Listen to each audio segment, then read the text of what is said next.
যেটা বাংলাদেশে অনেকে বলে বিদ্রোহ, আসলে এটা একটা বিদ্রোহ না, এটা একটা পরিকল্পিত হত্যাকাণ্ড।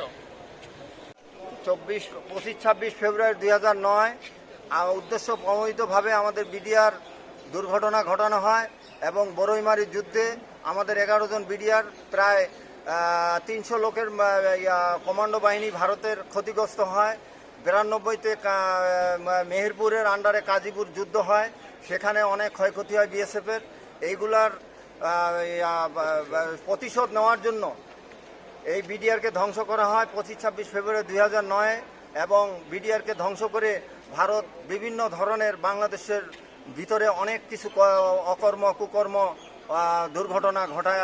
আমরা যেন নিরপরাধ বিডিআর সদস্য চাকরি ফেরত পাইতে পারি, চাকরি পূর্ণবল হই, সেই ব্যবস্থা করার জন্য ব্যবস্থা গ্রহণ করার জন্য প্রধান উপদেষ্টা স্বরাষ্ট্র উপদেষ্টা বরাবর আমরা আবেদন করতেছি।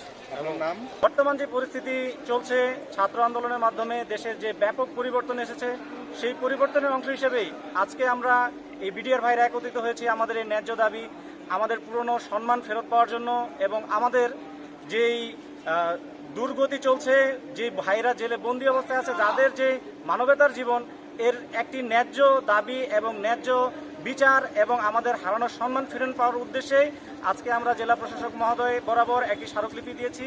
যেই স্মারকলিপিটি ওনার বরাবর হয়ে আমাদের মাননীয় প্রধান উপদেষ্টা অবৈধ কার্যকলাপের বিরুদ্ধে বৈষম্য বিরোধী ছাত্র আন্দোলন বিশ্ববিদ্যালয়ের স্বৈরাচার সরকারের এজেন্ডা বাস্তবায়নকারী এই স্কুলটি যখন প্রতিষ্ঠা হয় তখন এই স্কুলে আমরা জমি দিয়েছি। আমরা আমার বাবা জমিদার উচ্চ বিদ্যালয়ের মাঠে আজকের এই মানববন্ধন কর্মসূচি 9 দফা কর্মসূচি পর্যন্ত কোনো কাঙ্ক্ষিত ফলাফল পায়নি। আমাদের দাবি আমাদের